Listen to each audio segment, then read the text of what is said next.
সবাইকে স্বাগত জানাচ্ছি আমাদের আজকের ক্লাসে।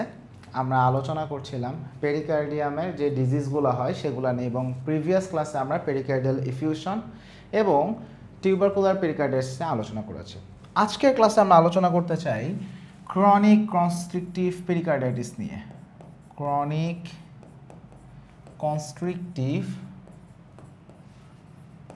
পেরিকার্ডিটিস নিয়ে আমরা প্রথমে সংক্ষেপে পুরো ডিজিজটা নিয়ে একটা হালকা ব্রিফ করব এবং তারপরে আমরা আসলে ডিভিশনে কি আছে সেটা দেখার চেষ্টা করব। সো প্রিভিয়াস ক্লাসগুলো থেকে আমাদের একটা জিনিস আমাদের ক্লাসে ক্লিয়ার হয়ে গেছে, সেটা হচ্ছে বিভিন্ন কারণে কোনো একটা পেশেন্টের পেরিকার্ডিটিস হতে পারে এবং এই পেরিকার্ডিটিস হওয়ার পরে এটার একটা কমপ্লিকেশন হিসেবে আমরা আসলে পেরিকার্ডিয়াল ইফিউশন ডেভেলপ করতে দেখি। তাহলে পেরিকার্ডিয়াল ইফিউশন হচ্ছে it is a complication of pericarditis, তাই তো? তাহলে এখান থেকে পেরিকার্ডিয়াল ইফিউশন হতে পারে। কিন্তু এই যে পেরিকার্ডিয়াল ইফিউশন যেটা আসলে হয়, এটা আসলে কিন্তু সবার ক্ষেত্রে একই রকম ব্যাপারটা তা না, বরং এটা আসলে কয়েক রকম আমরা আসলে হতে দেখি। কি কত রকম আমরা দেখি। কিছু কিছু পেশেন্টের ক্ষেত্রে হয়তো বা এটা সেরাস হতে পারে, কিছু কিছু পেশেন্টের ক্ষেত্রে হয়তো বা এটা ফাইব্রাস হতে পারে, কিছু কিছু পেশেন্টের ক্ষেত্রে এটা হয়তো বা পুরুলেন্ট হতে পারে, কখনো কখনো আমরা হয়তো বা ব্লাডও পাইতে পাই, তাই না? সো এমন হইতে পারে যে কোনো একটা জায়গায় হয়তো বা আমরা দেখতেছি হিমোপেরিকার্ডিয়াম এরকম হয়ে গেল। তাহলে আসলে এক এক রকম পেশেন্টের ক্ষেত্রে আমরা আসলে এক এক রকম টাইপের ইফিউশন দেখি। এখন হোয়াট ইফ কোনো একটা পেশেন্টের আসলে একটা ক্রনিক ইনফ্লামেশন হচ্ছে এবং হয়তোবা সেখানে একটা ফাইব্রাস ইফিউশন হচ্ছে, ক্রনিক কেস, অথবা হিমোপেরিকার্ডিয়াম হয়েছে, ক্রনিক কেস। সাধারণত ক্রনিক ইনফ্লামেশন যখন হতে থাকে, আমরা প্যাথোলজিতে যেটা পড়ছিলাম সেটারই আমরা জাস্ট কন্টিনিউ করছি, যে ক্রনিক ইনফ্লামেশন চলতে থাকলে একটা সময় গিয়ে আমরা দেখব যে এই যে পেরিকার্ডিয়াম, কিছু কিছু পেশেন্টের ক্ষেত্রে দেখা যাচ্ছে আস্তে আস্তে এখানে প্রথমে থিকিনিং হতে শুরু করবে। ক্রনিকভাবে চলতে থাকলে প্রোগ্রেসিভভাবে এটা থিকিনিং হতে থাকবে, অ্যান্ড লেটার অন আমরা এখানে হতে দেখব যে ফাইব্রোসিস হয়ে গেছে। সাধারণত যেইখানে আমরা দেখছি যে fibrous effusion, fibrous type of effusion আমরা হতে দেখব, সেই জায়গাগুলোতে আমরা আসলে বা পেরিকার্ডিটিস হচ্ছে ফাইব্রাস ক্যারেক্টারিস্টিক্স দিয়ে হচ্ছে, সেই জায়গাগুলোতে ফাইব্রোসিস আমরা পাবো। এবং যদি এটা আরও ফার্দার কন্টিনিউড হয়, পরবর্তীতে সেখানে আমরা ক্যালসিফিকেশন হতে দেখি। সো এই ইভেন্টটা যখন হচ্ছে তখন আসলে পেরিকার্ডিয়ামের ইস্যুটা কীরকম, পেরিকার্ডিয়াম জিনিসটা তখন কেমন দেখাবে। সো মনে করি এটা যদি হার্ট হয়ে থাকে, সো এটা যদি হার্ট হয়ে থাকে এবং হার্টের বাইরে আমরা জানি আমাদের পেরিকার্ডিয়াম আছে। সো এখন এই পেরিকার্ডিয়ামের ইস্যুটা কি? এই পেরিকার্ডিয়াম সময়ের সাথে সাথে থিক হচ্ছে, ফাইব্রোসিস হয়ে গেছে জায়গাতে, বা ক্যালসিফাইড হয়ে গেছে। সো পেরিকার্ডিয়ামটা আসলে খুব শক্ত একটা খোলসের মতো হয়ে যায়, খুব শক্ত একটা খোলসের মতো হয়ে যায়। শক্ত খোলসের মতো হলে প্রবলেম যেটা হয়, হার্ট যখন সিস্টল করে তখন ইস্যু হয় না, ইস্যুটা হয় যখন ডায়াস্টল হওয়া দরকার। সো দেখা যাচ্ছে হার্ট যে ডায়াস্টল করবে, হার্ট আসলে ডিস্টেনশন হওয়ার সেই স্পেসটাই পায় না, বরং এই পেরিকার্ডিয়াম একদম ফাইব্রোসিস হয়ে এটা আসলে একদম কেমন কনস্ট্রিক্ট করে রাখে, লাইক একটা খুব চাপাচাপি করে তাকে একটা খোলসের মধ্যে আটকে রাখলে যেটা সে চাইলে আসলে বড় হইতে পারে না। সো ব্যাপারটা এরকম যে ঠিকমতো ডায়াস্টোলের সময় যেই প্রসারণটা হওয়া দরকার সেটা ঠিকমতো হতে পারে না। সো ডায়াস্টোলটা কম্প্রোমাইজড হয়ে যায়, এই ইস্যুটা ডেভেলপ হয়। যখন ডায়াস্টোল কম্প্রোমাইজড হয়, এখানে আসলে atrium, ventricle, everything gets compromised, এবং এই জায়গাতে তখন দেখা যাচ্ছে পেশেন্ট এইগুলোর জন্য কিছু সাইন সিমটম নিয়ে আসে। বেসিক্যালি প্রবলেমগুলো কি হয়, এখানে আমরা দেখবো যে রাইট অ্যাট্রিয়াম দিয়ে চিন্তা করি। রাইট অ্যাট্রিয়ামে কি হচ্ছিল? সুপিরিয়র ভেনা কাভা, এদিক দিয়ে ইনফেরিয়র ভেনা কাভা, এগুলো আসলে ব্লাড ড্রেইন করতেছিল, right?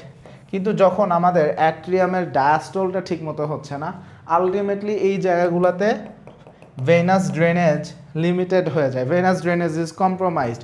So superior vena cava, inferior vena cava যতটুকু ব্লাড ড্রেইন করতে চায়, যতটুকু ব্লাড ড্রেইন করা দরকার, ততটুকু ব্লাড তারা ড্রেইন করতে পারে না। সো এটার রেজাল্ট কি? Superior vena cava, inferior vena CAVA যদি ঠিকমতো ব্লাডকে ড্রেইন করতে না পারে, তার আলটিমেট রেজাল্ট হচ্ছে পুরা বডিতে সিস্টেমিক ভেনাস কনজেশন। এবং এই সিস্টেমিক ভেনাস কনজেশনের জন্য কি হচ্ছে, পুরা বডির তার যে ভেনাস সিস্টেম এই জায়গাতে কনজেশন হচ্ছে। So what will be the result?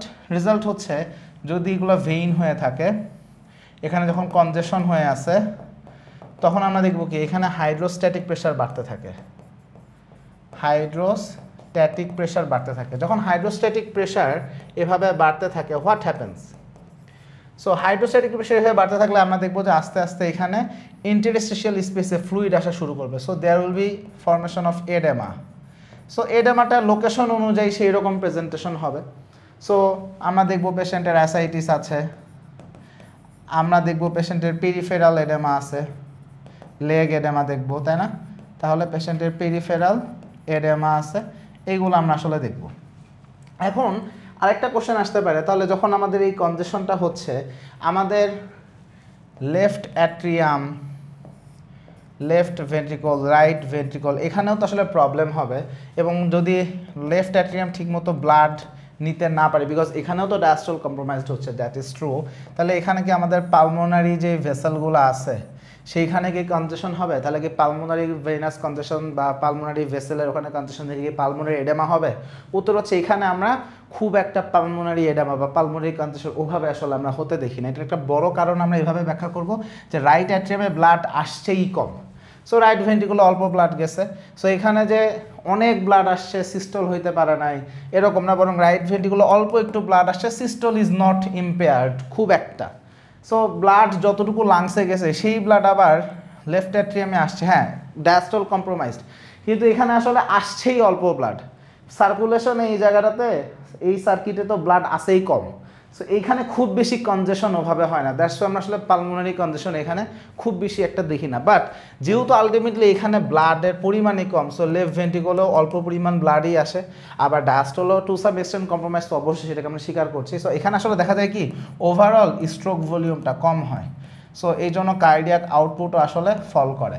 তো কার্ডিয়াক আউটপুট ফল করার কারণে পেশেন্টের আমরা পালস এখানে কিছু চেঞ্জ দেখবো, আমরা দেখবো যে লো ভলিউম পালস, হ্যাঁ, এবং যেহেতু সিস্টেমিক সার্কুলেশনে সে ঠিকমতো ব্লাড পাঠাইতে পারে না, পেশেন্ট দেখা যাচ্ছে এই কজের কারণে পরবর্তীতে এখানে কম্পেনসেটরি একটা মেকানিজম এখানে বিল্ড আপ হয় এবং সেখানে আমরা ট্যাকিকার্ডিয়া ডেভেলপ করতে দেখি। সো আমরা এখানে আসলে ভেনাস কনজেশনের ফিচারগুলো দেখব এবং আমরা দেখব যে পেশেন্টের এখানে কার্ডিয়াক আউটপুট একটু কমে গেছে, সো এই ফিচারগুলো আসবে। সো পেশেন্টের তাহলে সিস্টেমিক ভেনাস কনজেশনগুলো থাকবে, সো এডেমা টেডেমা থাকবে, আমরা জেভিপি রেইজড দেখব, সো এই ফিচারগুলো আমরা ওভারঅল পাবো। এখন এইভাবে সবই ভালো, কিন্তু দেখা যাচ্ছে ডিজিজটা আসলে প্রোগ্রেসিভ। সো ফাইব্রোসিস হয়ে থেমে থাকে না, সেখান থেকে ক্যালসিফিকেশন হয়, আবার পেরিকার্ডিয়াম ক্যালসিফিকেশন হয়, সেখানেও থেমে থাকে না। আমরা যখন হার্টের লেয়ারগুলো ফার্স্ট ক্লাসে বলছিলাম সেখানে কিন্তু আমরা দেখাইছিলাম আমাদের হার্টের একদম বাইরের লেয়ারটাকে কি বলছিলাম, এপিকার্ডিয়াম। এই এপিকার্ডিয়াম কিন্তু পার্ট অফ পেরিকার্ডিয়াম, সেটা আমরা প্রিভিয়াসলি দেখাইছি। এবং এপিকার্ডিয়ামের পরের লেয়ারটা কি, বাইরের দিক থেকে যদি আসি সেটা কি, মায়োকার্ডিয়াম, তাই তো? আর সবার ভেতর হচ্ছে এন্ডোকার্ডিয়াম। এখন যদি এরকম হয় কোনো একটা কন্ডিশন ডেভেলপ করছে যে এপিকার্ডিয়াম আস্তে আস্তে এপিকার্ডিয়াম আস্তে আস্তে ক্যালসিফাইড হয়ে গেছে, ক্যালসিফিকেশনটা এখানে থেমে থাকে না, বরং যত সময় যায় আস্তে আস্তে এপিকার্ডিয়ামের পরে মায়োকার্ডিয়ামও ইনভলভড হয় এবং সেখানেও ক্যালসিফিকেশন হয়ে যেতে পারে। যেই মোমেন্টে মায়োকার্ডিয়াম অলসো গেটস ক্যালসিফাইড, এখানেও যখন আমরা ক্যালসিফিকেশন হতে দেখি তখন নতুন একটা সমস্যা অ্যারাইজ করবে, সেটা কি, মায়োকার্ডিয়াম তখন আর ঠিকমতো কন্ট্রাক্ট করতে পারবে না। সো অ্যাট দিস মোমেন্ট হার্টের সিস্টল ইজ অলসো ইম্পেয়ার্ড। তাহলে এই মোমেন্ট আসার পরে হার্ট ঠিকমতো যে মায়োকার্ডিয়াল কন্ট্রাকশন ঠিকমতো হবে না, সো সেইখানে আমরা তখন সিস্টল ইম্পেয়ার্ড হইতে দেখব। So this is the thing. তাহলে এখন আমরা ইয়েতে ব্যাক করি। সো এখন আমরা একটু ডেভিডসন থেকে দেখি এখানে কি কি আলোচনা করছে এরা।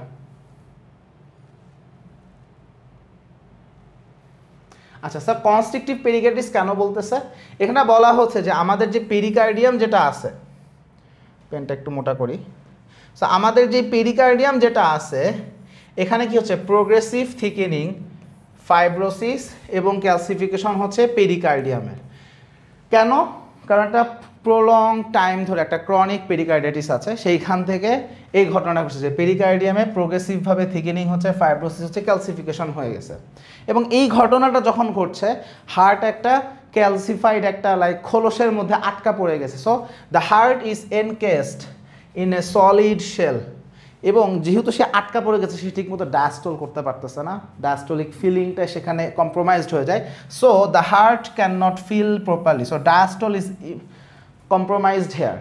এবং এই যে ক্যালসিফিকেশন যেটা আমি দেখালাম সেটা পরবর্তীতে আরও এক্সটেন্ড করতে পারে, ক্যালসিফিকেশন এক্সটেন্ড করে মায়োকার্ডিয়ামকেও ইনভলভ করতে পারে, এবং যখন মায়োকার্ডিয়াম ইনভলভ হচ্ছে তখন আমরা কি দেখছি, মায়োকার্ডিয়াল কন্ট্রাকশন সেটাও ইম্পেয়ার্ড হবে, যেটা সিস্টোলকে অ্যাফেক্ট করবে। So this is the thing. এখন কথা হচ্ছে এই ঘটনাগুলো কেন ঘটে, what are the reasons behind such issues.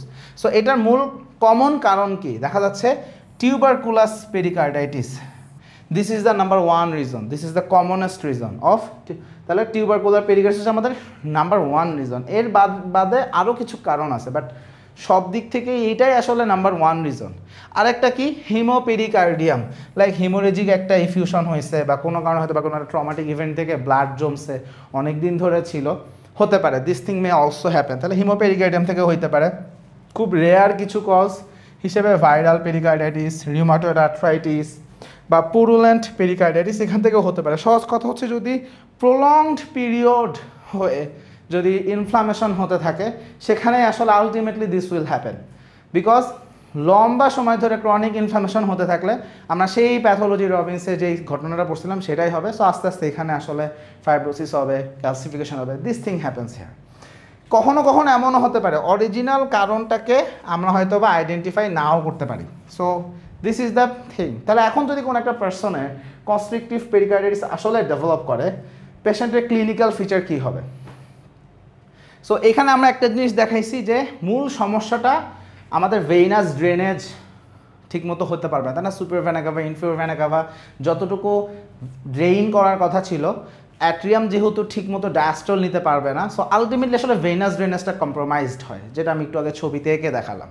So এই জায়গাতে পেশেন্টের অ্যাকচুয়াল ম্যানিফেস্টেশন হচ্ছে সিস্টেমিক ভেইনাস কনজেশন, এবং এইটাই আসলে এখানে hallmark. The hallmark of constrictive pericarditis is systemic venous congestion. So sign symptom যাই আসুক সবই আসলে সিস্টেমিক ভেনাস কনজেশনের অনুরূপ হবে, এবং সেটাকেই বলা হচ্ছে hallmark of constrictive pericarditis. So this is the thing.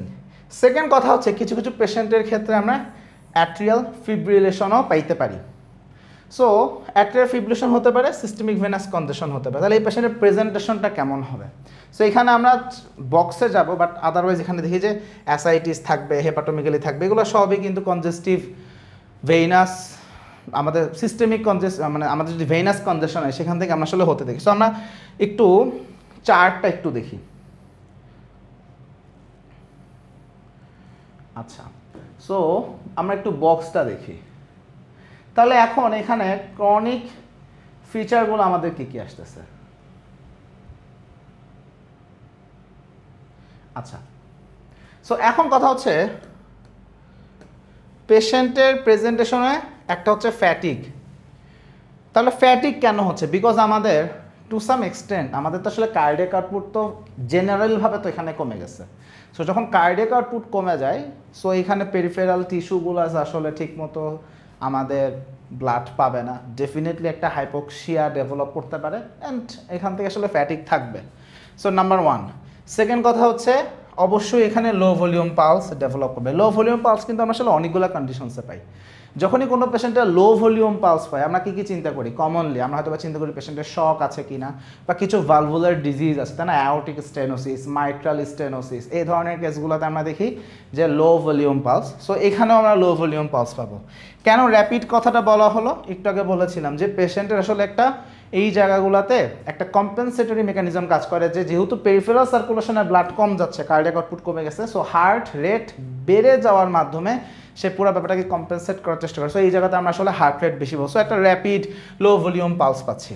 আর কি কি পাচ্ছি, যেহেতু সিস্টেমিক ভেনাস কনজেশন হচ্ছে, সো আমি এখানে এলিভেটেড জেভিপি পাবো, এবং এখানে একটা র্যাপিড ওয়াই ডিসেন্ট আসবে। So JVP is raised, basically right heart ফেলারের ফিচারগুলো এখানে এক এক করে আসবে। So JVP raised, tender hepatomegaly থাকতে পারে, অ্যাসাইটিস থাকবে, বাইপেডাল এডামা থাকবে, এগুলো এখানে কম বেশি থাকবে। জেভিপিটা এলিভেটেড হবে, স্বাভাবিক কথা, কারণ আলটিমেটলি আমাদের রাইট অ্যাট্রিয়াম তো প্রপারলি মানে ফিলই করতে পারতেছে না। সো অবশ্যই এখানে আমাদের ভেইনগুলো আমরা তো দেখবো কনজেস্টেড থাকবে। So JVP will be raised no matter what, বা এখানে তো অবশ্যই আমাদের রাইট হার্টের প্রেশার তো আসলে বেশি বেড়ে যাবে definitely. So this thing happens. আরেকটা কি rapid Y descent. Rapid y ডিসেন্টের ব্যাপারে আমাদের যে জেভিপি ওয়েভগুলো আছে, জেভিপি ওয়েভ গ্রসভাবে কেমন, লাইক আমি ছবি আঁকালে ভালো হবে নাকি দেখাইলে ভালো হবে?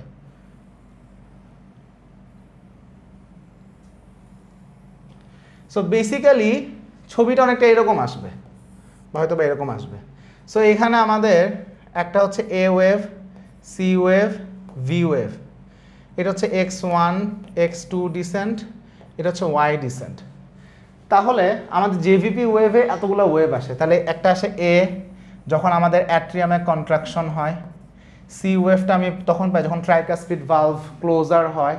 সো এরকম আমাদের ইয়েগুলো আসে। আবার এই এক্স ওয়েভটা আসে হচ্ছে আমাদের অ্যাট্রিয়াল রিল্যাক্সেশন, বা এখানে চেম্বার যখন আমাদের একটু প্রেশার কমে তখন। সো এইগুলো আমরা পাচ্ছি। তেমনি ওয়াই ডিসেন্ট, এটা হচ্ছে আমাদের ওয়াই ডিসেন্ট। সাধারণত এই ধরনের পেশেন্টে আমরা দেখবো যে ওয়াই ডিসেন্টটা অনেক আগে চলে আসে, লাইক যখন আসার কথা ছিল তার থেকে একটু আগে খুব র্যাপিডলি হয়ে যায়, লাইক টাইম যতটুকু নেওয়ার কথা তার থেকে কম টাইমে ডিসেন্টটা হয়ে যায়। This is the Y descent, rapid Y descent. এখানে আসলে আমরা র্যাপিড ওয়াই ডিসেন্ট পাবো। এখানে আরও কথা আছে, এই অংশটা আসলে আমাদের সিস্টোলকে ইন্ডিকেট করে, এই অংশটা ডায়াস্টোলকে ইন্ডিকেট করে, এরকম কিছু কথাবার্তা আছে। বাট বেসিক কথা হচ্ছে এখানে এই ঘটনাটা করবে যে ওয়াই ডিসেন্টটা যখন আসার কথা তার থেকে একটু আগে এটা ডেভেলপ করবে। আমি তো একটা কাজ করি, আমি একটু ছবি দেখানোর চেষ্টা করি। আচ্ছা, সো আমরা একটু ছবি দেখাই।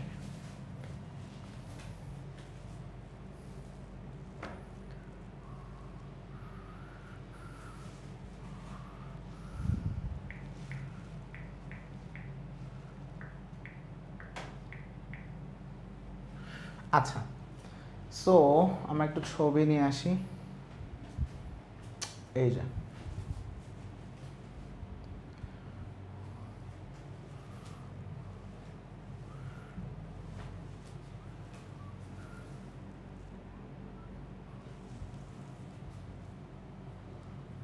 কই গেল ছবি? আচ্ছা, সো এইখানে,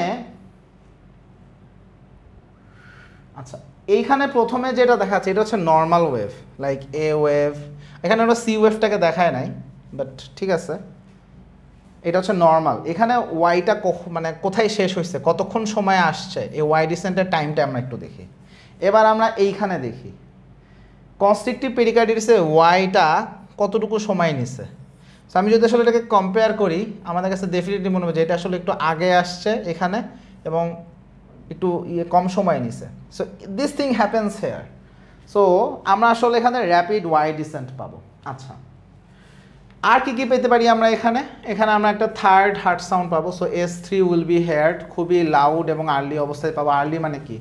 S1, S2, S3। S3টা আসলে যেইখানে আমরা এক্সপেক্ট করি তার থেকে একটু আগে আসবে। আচ্ছা, অথবা পেরিকার্ডিয়াল একটা নক পাইতে পারি। আচ্ছা, আর কি কি থাকবে? কুসমাল সাইন। আচ্ছা, কুসমাল সাইনকে আমি একটু পরে এক্সপ্লেন করতেছি। আর কি কি আছে? হেপাটোমেগালি বলছি, অ্যাসাইটিস আছে, পেরিফেরাল এডেমাস। আচ্ছা, আর একটা হচ্ছে পালসাস প্যারাডক্সাস। তাহলে এবার আসি কুসমাল সাইন এবং পালসাস প্যারাডক্সাস নিয়ে। সো প্রথমে আমি কুসমাল সাইনটাকে একটু এক্সপ্লেন করি। কুসমাল সাইনের ব্যাপারটা কি? আমরা নর্মালি চিন্তা করি যে যখন একটা পার্সনের ইন্সপিরেশন হয়, কি হয়? চেস্ট ক্যাভিটিটা একটু প্রসারিত হলো না, থোরাসিক ক্যাভিটির ভলিউমটা বেড়ে যায় না? তাহলে যখন কোনো একটা পার্সনের ইন্সপিরেশন হয়, ডিউরিং দ্যাট মোমেন্ট আমাদের যে থোরাসিক ক্যাভিটি এখানে আসলে আমরা দেখি যে ভলিউমটা বেড়ে যায়, রাইট? সো আমরা যখন দেখি যে কোনো একটা চেম্বার এরকম ভলিউম বাড়ে, আমরা ফিজিক্সে পড়ছিলাম like V1 P1 is equal to V2 P2, এরকম না অনেকটা, যে ভলিউম প্রেশারের গুণফল এই দুইটা আসলে সিমিলার থাকবে মোটামুটি একটা প্রকোষ্ঠ চেম্বার হলে। সো এখানেও সেম জিনিসটাই হবে। সো লাইক যখন ভলিউম আসলে বেড়ে যায় সেই মোমেন্টে আমাদের ইন্ট্রাথোরাসিক প্রেশারটা একটু ফল করে। সো ওই মোমেন্টে আমরা দেখব ইন্ট্রাথোরাসিক যে প্রেশার সেটা একটু কমে আসে। যখন ইন্ট্রাথোরাসিক প্রেশার কমে আসে এটা কি করে? চারদিক থেকে যে ভেইনগুলোকে আছে সেগুলোকে আসলে ব্লাডকে নিজের কাছে নিয়ে আসে, সেন্ট্রালি নিয়ে আসে। সো সেন্ট্রালি হার্ট আছে, সো তখন দেখা যায় ওই মোমেন্টে আমাদের ভেইনগুলো সবাই এসে হার্টে ব্লাড ড্রেন করে। সো ওই মোমেন্টে তুমি চিন্তা করো যে আমাদের এখানে সুপার ভেনা কাভা, আমাদের এখানে যে জুগুলার ভেইন হাবিজাবি যা আছে, এরা সবাই আসলে ধুমায় ব্লাড মানে হার্টের দিকে চলে আসে। সো খুব স্বাভাবিকভাবে আমাদের এইখানে প্রেশারটা একটু ফল করবে, কারণ ব্লাড সব হার্টের এখানে চলে আসছে। সো নর্মাল অবস্থায় এইটা ঘটে। তাহলে নর্মাল অবস্থায় যখন কারো আমাদের ইন্সপিরেশন হয়, জেভিপি এই টাইমে একটু হলেও কমার কথা। নর্মাল হিসাবে এরকম কন্ডিশনে ইন্সপিরেশনের সময় জেভিপি আসলে ফল করে। But in case of cardiac tamponade, in case of pericardial effusion বা in case of constrictive pericarditis, যখন ইন্সপিরেশন হয় থোরাসিক ক্যাভিটির এখানে ভলিউমটা যখন বাড়ে, ইন্টারথোরাসিক প্রেশার অ্যাকচুয়ালি এই মোমেন্টে আসলেই কমে, কিন্তু তখন যে চাপ দেওয়ার যে ব্যাপারটা দেখা যাচ্ছে যে আমাদের এই যে এখানে পেরিকার্ডিয়াল ইফিউশন হয়ে আছে বা ট্যাম্পোনেট হয়ে আছে বা এই যে কনস্ট্রিকটিভ পেরিকার্ডিস, এই যে পেরিকার্ডিয়াম, যেটা পেরিকার্ডিয়ামও তো আসলে হার্টকে চাপ দেয়, এবং সে এমনভাবে চাপ দেয় যে চেম্বার বেশি প্রেশার ফিল করে। সো ব্লাড অ্যাকচুয়ালি আরও কম আসার সুযোগ পায়, লাইক যে কারণে কনজেশন হচ্ছে সেই প্রেশারটা এখানে আরও বেড়ে যাচ্ছে। সো যখন এই প্রেশারটা আরও বেড়ে যায়, so actually superior vena CAVA, inferior vena CAVA ঠিক মতো আসলে ড্রেন করতে পারে না। সো দ্যাটস ওয়াই এই জায়গাতে জেভিপি কমে না, বরং আরও বেড়ে যায়। সো এই জায়গায় জেভিপি নর্মালের থেকে আরও বেড়েছে, বিকজ ইন্টারথোরাসিক প্রেশার যখন এখানে ফল করতেছে, এখানে আসলে ওই পেরিকার্ডিয়াল ইফিউশন যদি থাকে বা এরকম থিকেনিং থাকে বা ট্যাম্পোনেট থাকে, সেটা আসলে হার্টের চেম্বারকে আরও বেশি প্রেশার দেয়। সো চেম্বার তখন ফিল আপ হইতে আরও বেশি বাধা পায়। So this thing happens. So ইন্সপিরেশনের সময় আমি তখন দেখব জেভিপি এভাবে রেইজড হয়ে গেল। এই ঘটনাটাই হচ্ছে কুসমাউল সাইন। তাহলে এটা হচ্ছে আমাদের কুসমাউল সাইন। আরেকটা কি পালসাস প্যারাডক্সাস। সহজভাবে বলি, যখন ইন্সপিরেশন হয় সেই মোমেন্টে আমরা আসলে পালসকে পালপেট করতে পারবো না, ইমপালপেবল পালস হয়ে যায় এবং systolic blood pressure around 10 millimetre মার্কারির বা তার একটু বেশিও ড্রপ করতে পারে। এই ঘটনাটাকে বলা হচ্ছে pulsus paradoxus. So this will be the clinical features of constrictive pericarditis.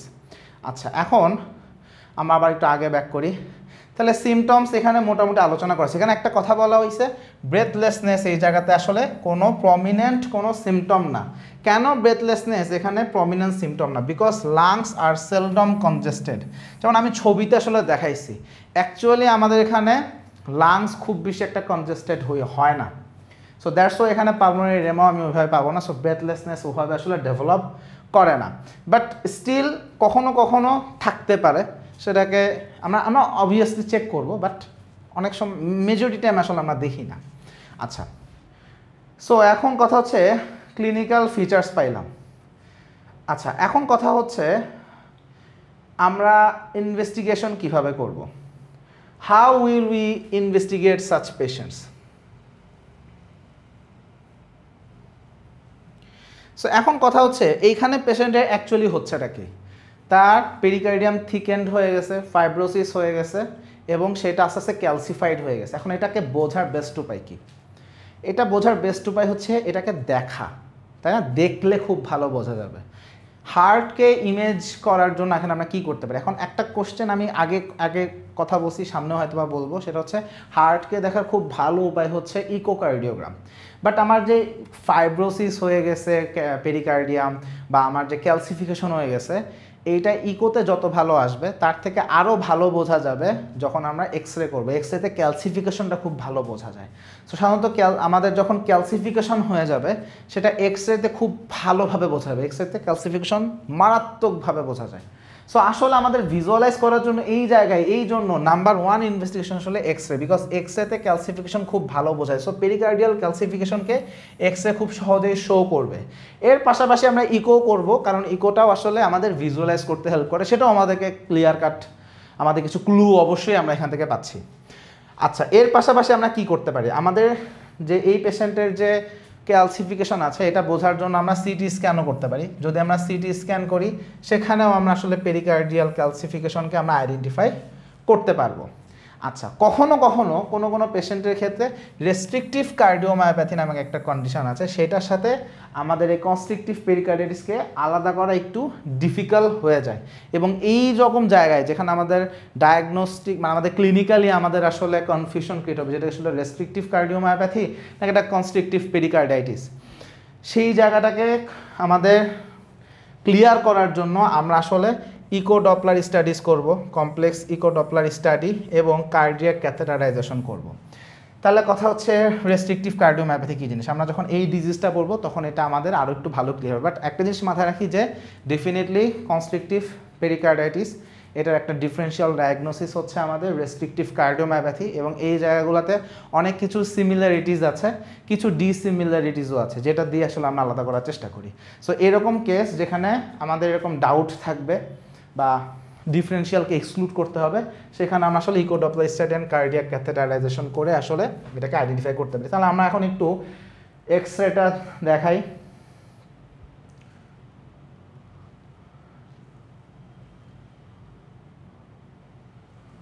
So এই এক্সরেতে এখানে যে এটা হচ্ছে ল্যাটারাল ভিউ, ঠিক আছে, এই যে এখানে এই পুরা ক্যালসিফিকেশনটা খুব ভালো বোঝা যাচ্ছে, কিভাবে আমি দেখাচ্ছি।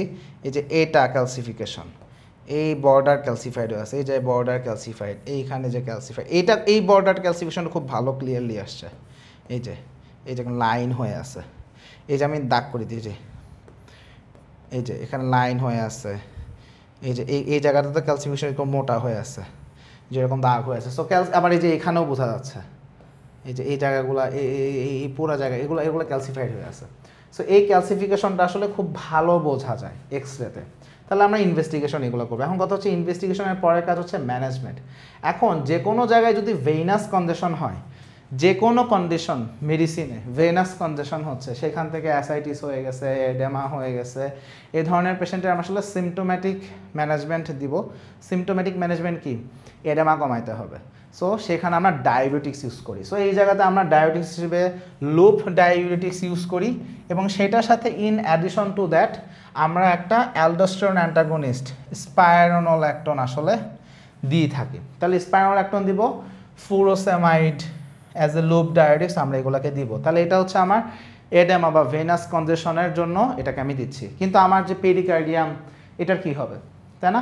সো আমরা এখানে পেরিকার্ডিয়ামকে সার্জিক্যালি রিসেক্ট করে ফেলতে পারি। তাহলে সার্জিক্যাল রিসেকশন করলে ড্রামাটিক ইমপ্রুভমেন্ট হবে, কিন্তু কিছু ঝামেলা আছে। ঝামেলা কি? যদি এমন হয় যে পেরিকার্ডিয়াম যে আমি বের করে নিয়ে আসবো, বাট মায়োকার্ডিয়াম ইনভলভড হয়ে গেছে, মায়োকার্ডিয়ামও ক্যালসিফিকেশন হয়ে গেছে, এই রকম কেসগুলোতে সার্জারি করলে আমরা আসলে কিছু সময় দেখা যায় হাই মরবিডিটি ডেভেলপ করতে পারে। তাহলে কখন হচ্ছে যে খুব লেট অবস্থায় করা হয়েছে এবং এই অনেক দিন করার পরে দেখা যাচ্ছে মায়োকার্ডিয়ামের সাথে ওই ক্যালসিফিকেশন হয়ে পেরিকার্ডিয়াম মায়োকার্ডিয়াম মানে একদম অ্যাডহেশনের মতো হয়ে গেছে, বা একজন আরেকজনের সাথে খুব লেপটালেপটিভাবে লেগে আছে। সো ওখানে সার্জিক্যালি ওটাকে বের করে নিয়ে আসা, this thing is very complicated, এবং এইরকম কেসগুলোতে আসলে পেশেন্টের কমপ্লিকেশন অ্যারেজ করে বা হাই মরবিডিটি আমরা আসলে দেখতে পাই। So this is the thing. তাহলে এখান থেকে গেট হোম মেসেজ হচ্ছে আমাদের আসলে অ্যাজ আর্লি অ্যাজ পসিবল এগুলোকে ট্রিট করা উচিত, বেশি দিন দেরি করা উচিত না, দেরি করলে সমস্যা।